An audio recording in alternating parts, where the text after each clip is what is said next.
Hello, আশা করি তোমরা সবাই খুব ভালো আছো, আমিও ভালো আছি।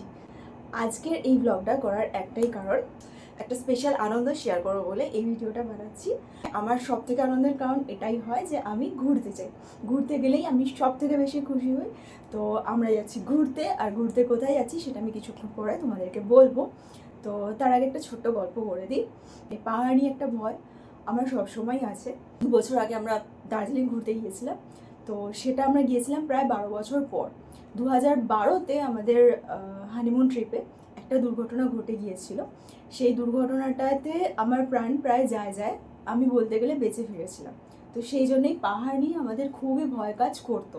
তো সেই সমস্ত ভয় কাটিয়ে 2012 সালের পর 12 বছর পর 2024-এ আমরা আমাদের মেয়েকে নিয়ে গিয়েছিলাম দার্জিলিং। সেই ট্রিপটা খুবই ভালোভাবে হয়েছিল। তো তারপর 25-এ আর পাহাড়ে যাওয়া হয়নি। মাঝখানে যত গেছি আমরা সবই সমুদ্রে গেছি। তারপর আবার এই 2026-এ এসে আমরা ঘুরতে যাচ্ছি পাহাড়ে। আমরা যাচ্ছি কেরালা। তো কেরালাতে আমরা পাহাড়ও ঘুরবো, বিচও ঘুরবো। স্পেশালি বিচ ওরিয়েন্টেডই আমাদের এই ট্রিপটা আমরা প্ল্যান করেছি, কারণ সমুদ্র আমাদের ভীষণই পছন্দের জায়গা, আমার আর গুড্ডুর দুজনেরই। আমরা সমুদ্রে ঘুরতে ভীষণ ভীষণ ভালোবাসি। পাহাড়টা একটু অ্যাভয়েড করেই চলি। পাহাড় পছন্দ তো করি, বাট পাহাড় অতটা ঘুরতে যাই না। 2024-এ লাস্ট আমরা পাহাড়ে গিয়েছিলাম, তার মাঝে বেশ কয়েকবার সমুদ্রে ঘোরা হয়ে গিয়েছে। এই লাস্ট 1 মাস আগেও আমি সোলো কাম ফ্যামিলি ট্রিপ করে এলাম সমুদ্রে। কিন্তু এবারে যাচ্ছি সমুদ্র প্লাস পাহাড়। আমরা যাচ্ছি মুন্নারে, কেরালার মুন্নারে।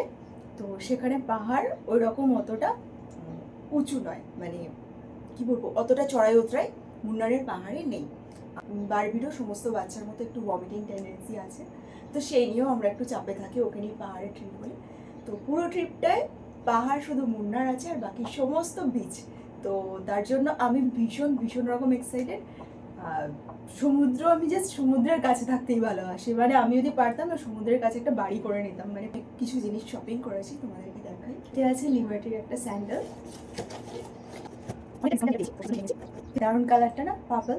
আর এই কালারটা মানে ভীষণ পছন্দ হয়েছে, তার জন্যই আমি এই কালারটা নিয়েছি। অ্যামাজনে এটা প্রায় 50% ডিসকাউন্টে পেয়েছি।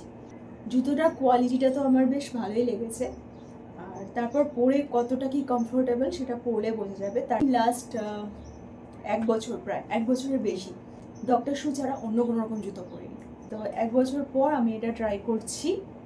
তো এই এই জুতোগুলো আমার বেশ ভালো লাগে। এটা তো এছাড়াও আমি কিছু জিনিস শপিং করেছি যেগুলো আমার অলরেডি প্যাকিং হয়ে গিয়েছে, সেগুলো আমি এখন দেখাতে পারবো না। সেগুলো আমি ট্রিপের যদি ভিডিও করি, মানে যদি সময় পাই আর কি। কারণ কোথাও ঘুরতে গেলে না আমার মেন ফোকাস এই ঘোরার মধ্যেই থাকে, মানে আমি ওখানেই পুরো ইনভলভ হয়ে যাই। বাকি সবারই মতো, হ্যাঁ, ফটো ভিডিও তোলার কথা সব সময় মাথায় থাকে না, ওই জন্য অনেক কিছু জিনিস আমার স্কিপ হয়ে যায়। তাই জন্যই এবারে আমি মনে করে ট্রেন জার্নির ভিডিওটা করব ঠিক করেছি। আর এটা আমরা যাচ্ছি এখন স্টেশনের দিকে। শালিমার স্টেশন থেকে আমাদের ট্রেন ছাড়বে বিকেলবেলা, টাইম আছে। সেই জন্য আমরা হাতে প্রায় 1 ঘন্টা সময় নিয়েই বেরিয়েছিলাম। কিন্তু স্টেশনে গিয়ে যা হলো সে আর বলতে। স্টেশনে গিয়ে দেখি ট্রেন বেশ লেটেই ছাড়বে। যখন লং ট্যুরে যাওয়া হয় তখন ট্রেন লেট মানে যে কোনো একটা জায়গায় যে কোনো একটা দিন কিছু সময় নষ্ট। আমাদেরও একদম তাই হয়েছিল। আমাদের ট্যুরে টোটাল বেশ অনেকগুলো জায়গায় আমরা ঘুরবো। আর এখানে দেখো ক্যাবে যেতে যেতে গুড্ডু ঘুমিয়েই পড়েছে।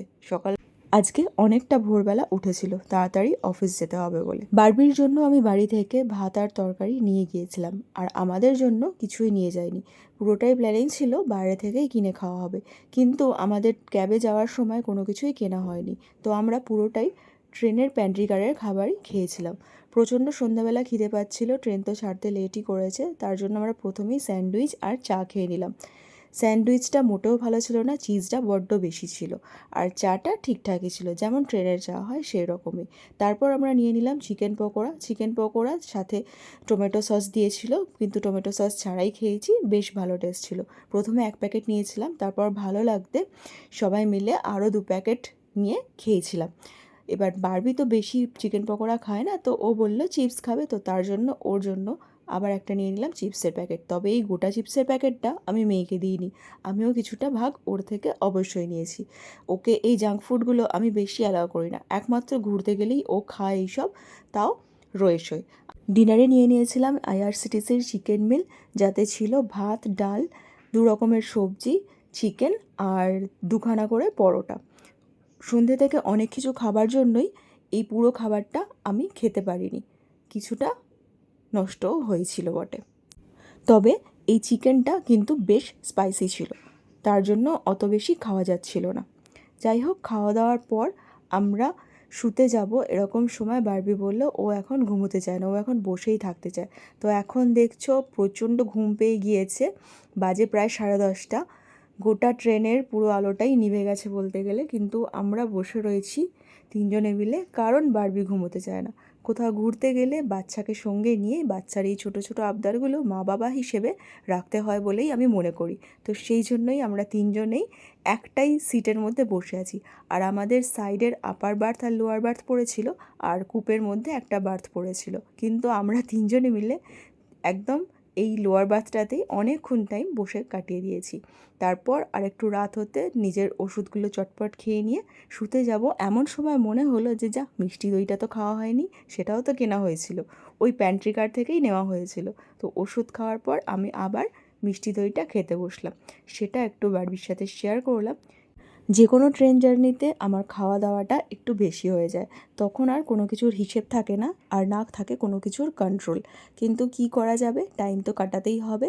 চলো, ট্রেনে কোনো কালেই আমার ভালো ঘুম হয় না, সকাল হয়ে গিয়েছে আর আমিও উঠে পড়েছি বেশ ভোরবেলা, 6টা 6:30 নাগাদ উঠেই পড়েছি। উঠে জানলা দিয়ে বেশ কিছুক্ষণ বাইরের দৃশ্য দেখার পর মনে হলো একটু চুল টুলগুলোকে ঠিক করে নিই। তো চুলটাকে ঠিক করে বেঁধে নিয়ে মুখে একটু স্কিন কেয়ার করে নিয়ে বসে পড়লাম। সকালে উঠেই জানতে পেরেছি আমাদের ট্রেনটা প্রায় 4 ঘন্টা লেট আছে। আমরা ভাইজ্যাগে প্রথম নামবো, তো সেখানে এই ট্রেনটা পৌঁছানোর কথা সকালবেলা 8টার সময়, কিন্তু ট্রেনটা পৌঁছতে পৌঁছতে বেজে যাবে প্রায় 12টা। সেই সব চিন্তাভাবনা করেই আমি ভাবতে লাগলাম, তাহলে তো প্রথম দিন থেকেই আমাদের ট্যুরটা লেটেই চলবে। এই ভাবনা চিন্তা করতে করতে বাইরের দৃশ্য দেখতে দেখতে আমি আমার সমস্ত স্কিন কেয়ার ফিনিশ করে নিলাম। তারপর নিয়ে নিলাম 1 কাপ চা। মেয়ে এখনও ঘুম থেকে ওঠেনি, তাই কর্তাগিন্নি দুজনে মিলেই সকালের চাটা খেয়ে নিলাম, মানে পান করে নিলাম ওই আর কি। তারপর আবার অপেক্ষা করতে থাকলাম কখন আমাদের স্টেশন আসবে, মানে কখন আমাদের গন্তব্যের স্টেশন আসবে। বাইরের দিকে তাকাতে তাকাতে বাইরের দৃশ্য বেশ মনোরমই লাগছিল, আর এই দিকটা হালকা হালকা বৃষ্টিও হচ্ছিল। তারপর বেশ খানিকক্ষণ পরে বারবি উঠতেই ওর ক্যামেরা নিয়ে বসে গেছে, মানে ওর খেলার ক্যামেরা নিয়ে বসে গিয়েছে। তার সাথে সাথে ওকে ব্রেকফাস্টটা করিয়ে দিলাম। আর আমি সকালে কিছু খাইনি, তো গুড্ডু নিয়েছিল ব্রেকফাস্ট, ওর থেকে একটু জাস্ট শেয়ার করেছি, কারণ কালকে রাত্রিরে এত স্ন্যাক্স খেয়েছি আমার পেটে আর জায়গা নেই। সেই জন্য ঠিক করেছিলাম আজকে সকালটা ফাস্টিং করব, শুধু চা জল খেয়ে থাকবো আর কি। পুরি সবজিটা একটু টেস্ট করতে করতে আমি আর গুড্ডু দুজনে মিলে আবার একটু আলোচনা করে নিলাম ট্রেনটা কতক্ষণে পৌঁছবে, কতটা লেট, এইসব আর কি। এখন তো এইসব বৃথা আলোচনা ছাড়া কিছুই মনে হচ্ছে না, যেহেতু আমরা বুঝেই গিয়েছি প্রায় 4-5 ঘন্টা লেটেই আমরা পৌঁছবো ভাইজ্যাগ। তারপর আরও 1 কাপ চা নিয়ে নিলাম, মেয়েকে অঙ্ক করতে বসালাম আর ভাবতে থাকলাম কতক্ষণে পৌঁছবো। পরের ব্লগে বাকি কথাটা বলব।